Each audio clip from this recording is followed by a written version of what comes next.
All right, my name is Jack Wiley, and welcome to my PowerPoint presentation on the formal analysis of Dallapiccola's Contrapunctus Secundus, uh, with a considerable amount of help from a reading by Jacqueline Ravensbergens.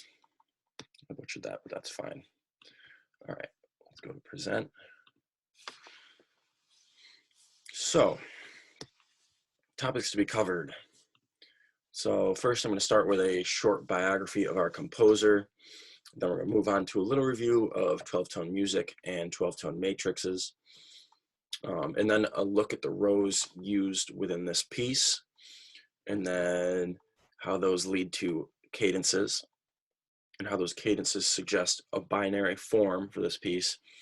And then we're going to look at polarity in secundus and axis of symmetry, and actually these also help suggest a binary form. Then we're going to look at the contour of the rows and maybe talk a little bit about what that might mean. All right, so let's talk about Luigi.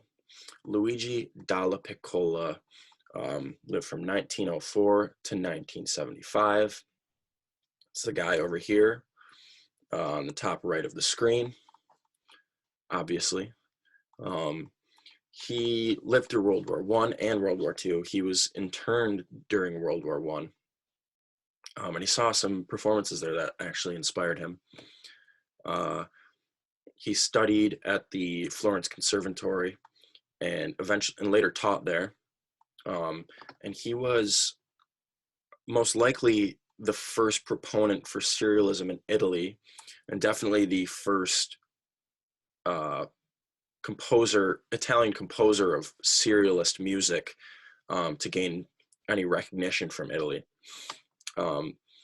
His particular style of serialism leaned heavily towards the tonal, which personally I enjoy. I'm not a big fan of those 12-tone pieces that are really atonal.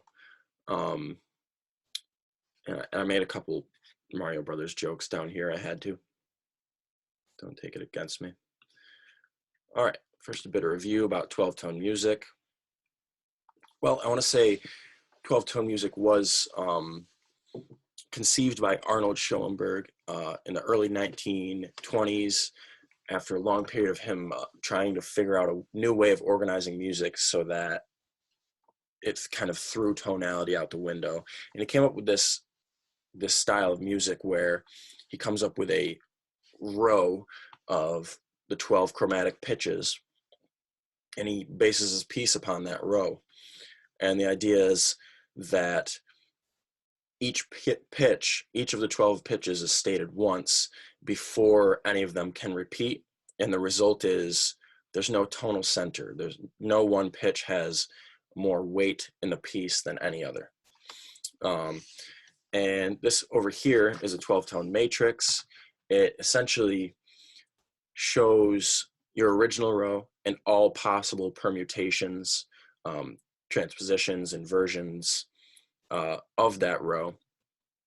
And a 12-tone composer doesn't use every single row resultant in the matrix.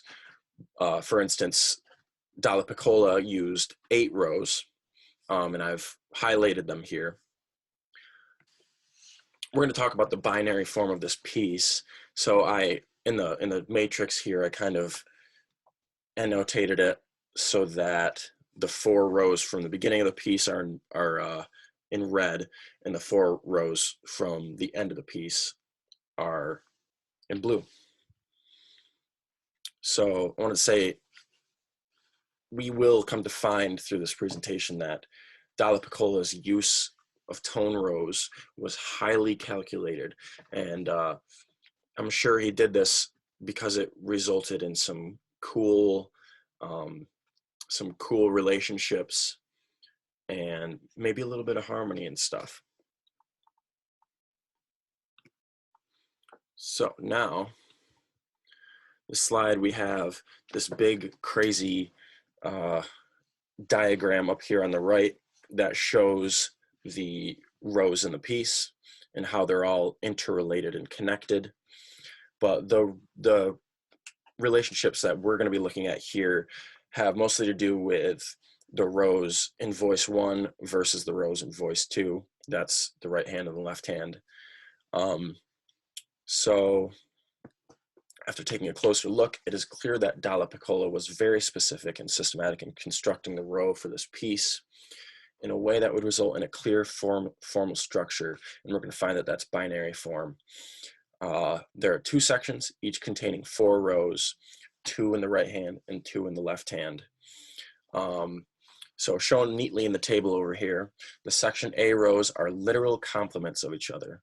And in this case, that means that the intervals that comprise the rows in the right hand were inverted to create the rows in the left hand. They're literal complements of each other. Similarly, in section B, the right hand and left hand rows are also related, but this time they're related by inversion and then transposition. We got Weird Al over here, feeling the way I'm feeling about this stuff. Okay. Oh yeah, I had this pop up. Now let's talk about some cool relationships that these rows result in. This slide is entitled Quasi-Cadences and Binary Form. There are a couple features of secundus that are typical of great 12-tone compositions, specifically using well-established musical forms and norms that kind of gives the listeners something to latch on to. I think that early 12-tone composers were a little worried that their audiences would run screaming before they even gave the music a chance. So they used some well-known formal structures and ideas so that the audiences would have something to latch on to. For instance, Schoenberg, when he debuted this new style of music, he wrote a piano suite, and it was based on the Baroque dance suites, something that he knew his audiences would be well versed in, would be something that they could listen to and kind of feel like they're part of the club, so that the kind of jarring new pitch organization wouldn't turn them off right away.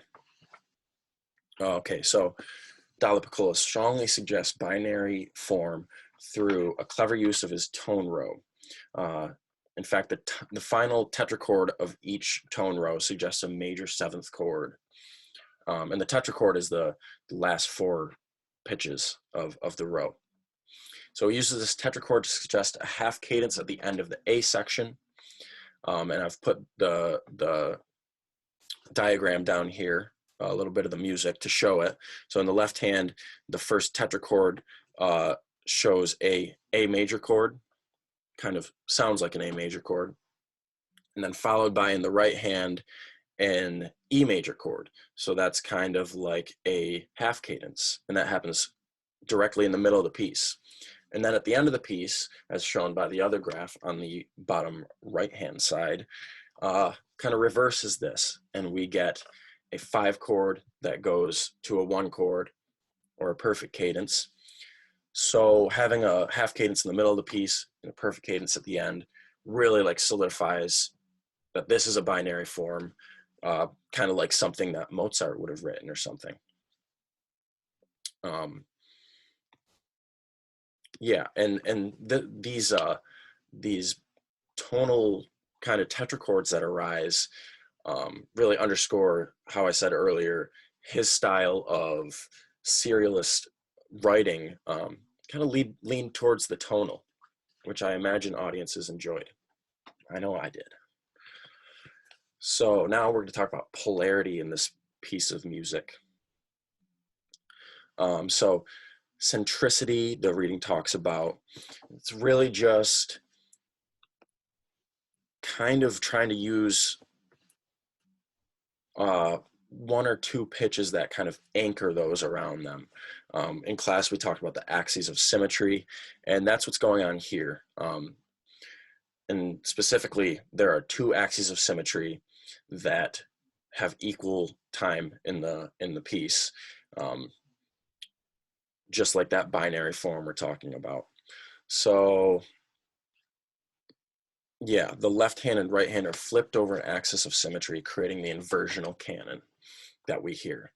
So to the right here of my text, I've kind of put some stuff from the reading showing how they found the axis of symmetry. And actually, they did it by finding the index number, or the sum of pitch classes between the left hand and the right hand. So in the first half of the piece, the sum of those is 0. And wouldn't you know, the index of symmetry goes right through 0. And then in the second half of the piece, the index number is different. So we get a different axis of symmetry, which goes through 3 and 9.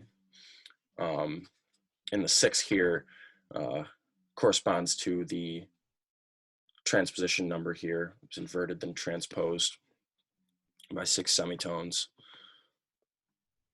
So yes, the 2 axes of symmetry corresponding to 2 sections further supports our analysis of this piece as a binary form.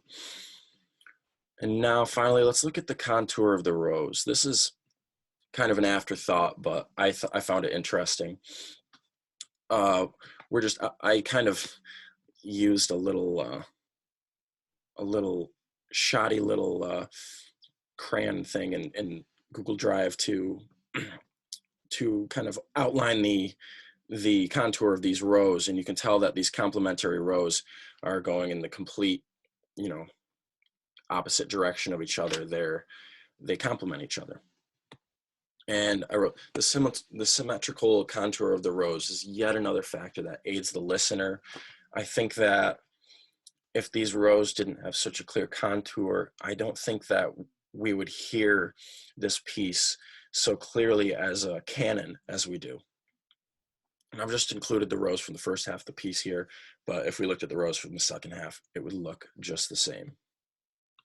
So to wrap it up, in conclusion, Dallapiccola used a tone row that could result in a number of devices to organize this piece into a clear-cut inversional canon in binary form. These devices include rows that conclude with suggestions of tonal chords, that final tetrachord, that he then uses to suggest cadences, that supports the binary form theory, and just like the 2 sections with 2 distinct axes of symmetry. And then in order to aid the listener in hearing this as a canon, he constructed these rows with a clear contour, so it kind of helps you hear exactly what's going on here between the 2 hands. And yeah, that's it. That's my analysis of Luigi Dallapiccola's Contrapunctus Secundus. Thank you very much.